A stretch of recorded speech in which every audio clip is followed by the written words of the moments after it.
I don't know why you do this to me, but please meet the Emperor of San Francisco, Emperor Norton I. Emperor Joshua Abraham Norton, aka Emperor Norton I of San Francisco, was born February 4th, 1818 in Kent, England. He passed away at the age of 61, 1880 in San Francisco. He did live in South Africa for some time. His parents were part of the 1820 settlers of South Africa from England. Emperor Norton left Cape Town in his late 20s and actually traveled to Boston, in which he made quite a living. As you see, he was financially ruined following an investment in the rice industry in which a famine occurred in China. He ended up buying a shipload of Peruvian rice at 12 cents per pound. And then once he arrived at port, Peruvian ships arrived at port, which drastically brought down the price of the rice.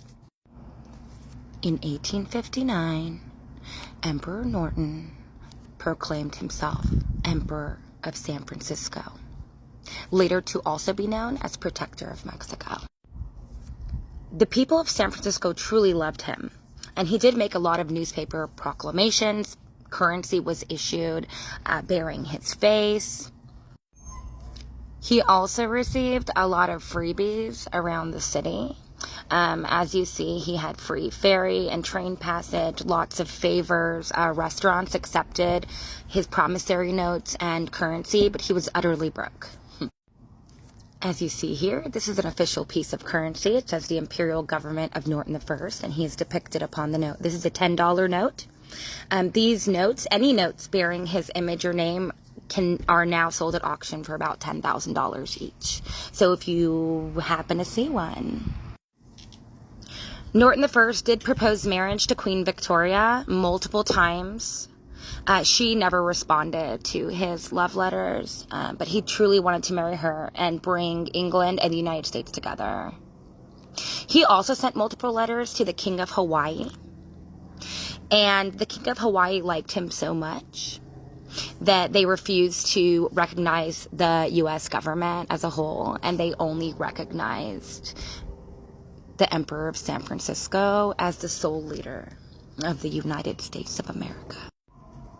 Emperor Norton issued many proclamations in newspaper in which he desired the connecting of San Francisco and Oakland by bridging the bay. It didn't happen in his lifetime, but it happened later on. Thus was born our Bay Bridge here in the San Francisco Bay Area.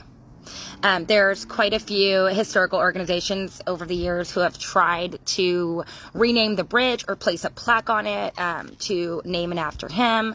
Unfortunately, it hasn't gone through, and so it continues to be named the Bay Bridge. Emperor Norton made many other proclamations in which he banned the Democratic and Republican parties. He stood for anti-racism laws and change. And all in all, the people of San Francisco truly believed him to be a good person. Unfortunately, Emperor Norton did collapse on the corner of California and Grant Streets, and he did pass away before medical treatment could be given. As you see, upwards of 10,000 people line the streets of San Francisco to pay him respect. He is buried in Colma, which is right next door. This is the intersection in which he passed. This is the corner of Grant and California. Here is his grave. In 1934, they actually transferred many of the buried in San Francisco to Colma, which is predominantly a cemetery city. A couple of people live there, but it's predominantly a cemetery-only city. I am right here in the San Francisco Bay Area, so if you guys are interested in seeing the walking tour, there is a tour on Emperor Norton and his life, or visiting his grave, let me know, and I'll take you there.